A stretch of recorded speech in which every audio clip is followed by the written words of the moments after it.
Hello everyone! Today I will showcase my team of Charizard, Shadow Machamp and Sirfetch'd for the Ultra Premier Cup, and this team has performed crazy good for me the last 2 days, and I climbed from just under 2,800 to 3,183 ELO in just 8 sets, winning 33 games and only losing 7.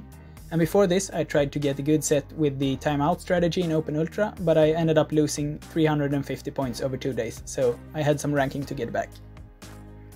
This team is definitely one of the harder teams to play since everything is so glassy, so you have to be very careful with where you use your shields and always keep track of your opponent's energy so that you can use your charge moves right before they reach their charge moves to maximize your energy gain and waste as much energy as possible for them.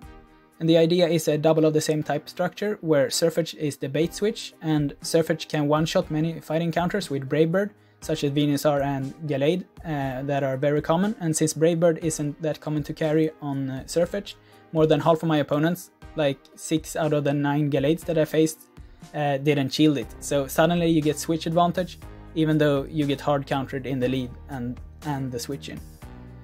And even if they shield and you don't get switch advantage, you still have 2 shields for your Shadow Machamp and the opponent has lost their best fighting counter. So they also have a shield disadvantage and you will still have a great chance to win the game. This double fighting in the backline is so strong that I even went 5-3 with Bastiodon as a lead before I started climbing with Charizard instead. And a good replacement for Charizard is Drift Blim if you don't have a Charizard with Blast Burn. But the Pokemon in the back are harder to replace since no other fighter is as good of a safe swap as Sirfetch'd is, thanks to Brave Bird, and it's hard to replace the pure DPS of Shadow Machamp. So I guess Escavalier or Toxicroak might do it as a replacement, but I think that would be a slight downgrade. And anyways, in this video I will show my favorite set from the last days as well as some extra selected battles. So here in the first game I go up against Seasnerve and he leads with Abomasnow, which is great for this team because all 3 of my Pokemon can handle it. And he safe switches into Gliscor, and I will of course stay in because my backline is weak against Gliscor, and if he leads with Abomasnow he's very likely to have a Charizard counter as the last Pokemon, so I'm definitely going to stay, and I'm not shielding the first charge move in case of a Night Slash buff, so I'm going to shield the later ones.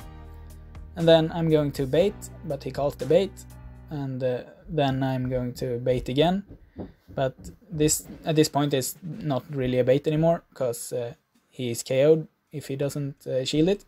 And then I switch into Sirfetch'd as soon as possible, since I don't want to give him an extra farm.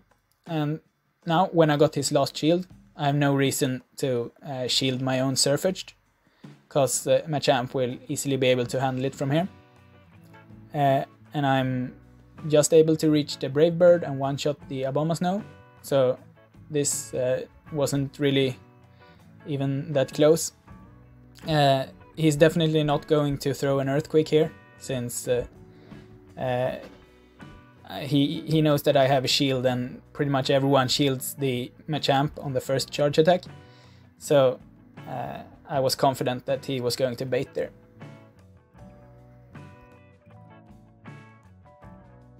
Next up, in game number 2, I face Katana, and he leads with Empoleon, so that's pretty bad for Charizard, but it's good for my team, because I will force him to switch out, and then I can have Machamp against the Empoleon later in the game.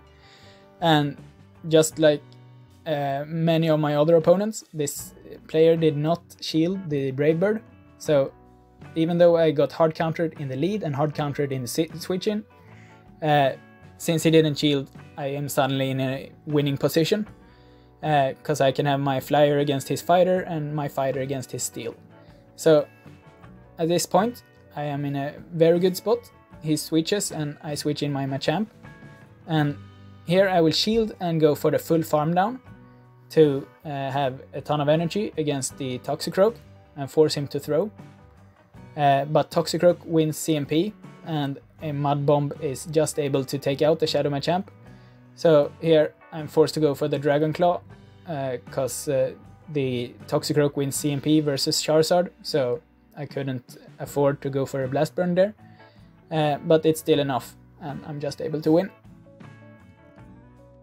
And next up is a game against Ezo Fukuro, and he leads with a Toxicroak, so that's great that the Toxicroak is up against Charizard, because my backline doesn't like Toxicroak, because it's known as the fighter that beats fighters.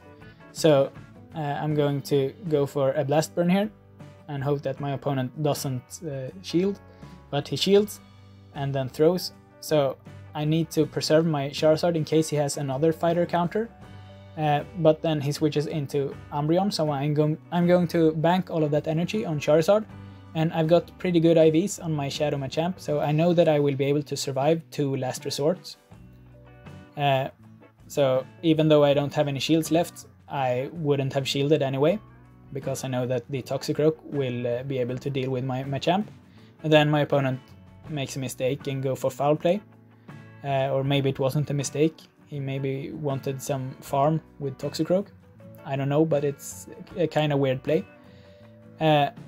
So because of that, I'm able to reach a second cross chop and KO that, and his last Pokemon is a Skarmory.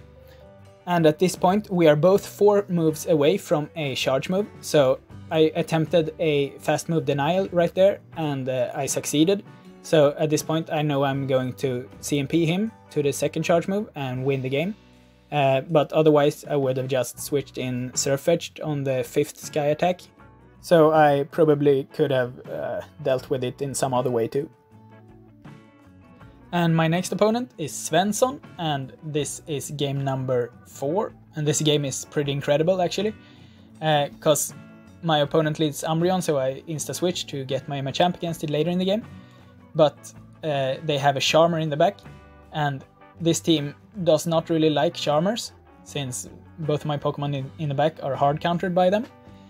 So at this point I'm prepared for another Charmer, so I will put all of my trust in Charizard and just use my Machamp as another shield for Charizard.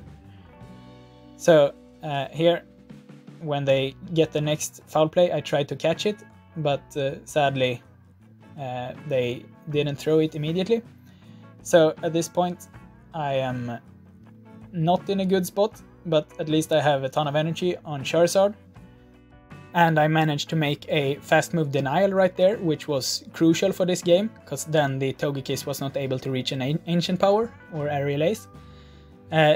So here I'm not going to shield the first one, since I know that they will reach 2 charge moves, and if I shield the first one they might go for a Last Resort instead, which would have been the correct play to connect with a Last Resort, so he should have just gone for 2 Last Resorts instead and KO'd me. But then instead he's not going to reach another foul play, so I will be able to double up on my Dragon Claws and win. So I actually managed to beat double Charmer with double fighters, which is pretty weird. And the 5th opponent of this set is Hitsuji no Chon, and he leads with a Swampert, so of course I need to switch as soon as possible. And they have a Toxicroak. So in an ideal world they would let this go and I would have switch advantage and everything would be fine. But now I still have a slight problem that I am down a full Pokemon and he has some energy. So at this point I know that Charizard is not going to do anything against that Swampert. So I'm not going to shield anything and totally trust 100% in Shadow Machamp with 2 shields. Now when their best fighting counter is gone. So I use one more fast move right there to get a Dragon Claw, so that I have a charge move in the back, so that I'm much more versatile now against his last Pokemon, because I can use Charizard as an extra shield or use it to deal some damage with Dragon Claw, or in best case scenario both. But my opponent sends in Escavalier, and this is great for me because I outpace it, so I will be able to go for a cross chop and KO this Escavalier, and I have energy on my Charizard, so I'm just going to switch it in and KO it with a Dragon Claw. So in that set I faced an Empoleon lead, a Swampert lead and a double Charmer, and still went 5-0. And now I will show a few other games that I found interesting with this team. So here I will just show some interesting games, and first one is against Escanor, and at this point I was at a 14 game win streak, and he leads with Drift Blim, so this is a familiar lead for me. I throw after 5, and usually they shield, but this was the first time and only time that they didn't shield, so he called my bait, and then I'm forced to shield the Shadow Balls to not get KO'd myself. But usually they shield because that's the logical thing to do when you have a debuffing move. But yeah, he called it, so now I am in a bad spot. But at least I will be able to hit the CMPs and force him to shield if he wants to KO me. But he just goes for an Icy Wind, so I can switch out my Charizard, and now we are in 0 shields, but he has another fighting counter. So that team is very weak to like Magnezone and Ampharos and Galvantula, but against my team he has a very strong line. So I will be able to reach a Dragon Claw here and not the Blast Burn. So I also managed to fast move deny. So here I have one counter and my opponent sends in a Swampert. So here I know that I will outpace the Swampert to the second charge move, but I also know that he will try to catch with Drift Blim. So here I make the mistake of throwing back to back. I was trying to wait half a second to see if he switched, and I just messed up. So I was in a winning position, but I played that poorly, and well, my opponent won and ended my win streak. So the next interesting game is against Purified Sableye, and he leads with a Obstagoon. And this is how I play the Obstagoon lead, that I just farm energy all the way, and when they throw, I switch in my fighter, because I want my fighters against the Obstagoon, and then I can use my energy on Charizard to take down whatever they counter my fighters with. So they have a Gallade in the back, and I one-shot them like 70% of the time almost. So now I'm suddenly in a great spot. But they do have a Gengar, and a double-shielded Gengar is very hard to play against with this team.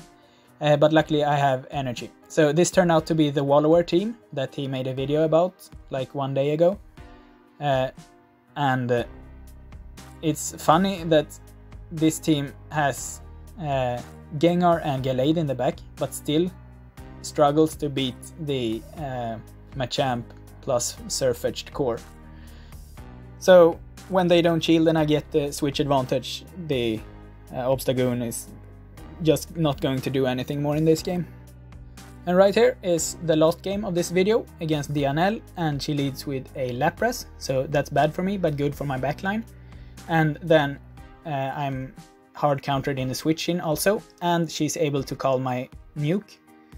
So I want to show this game because this is the like second strategy. If the Brave Bird strategy doesn't work, then the second strategy is to just have a double shielded Shadow Machamp that can beat pretty much most of the meta.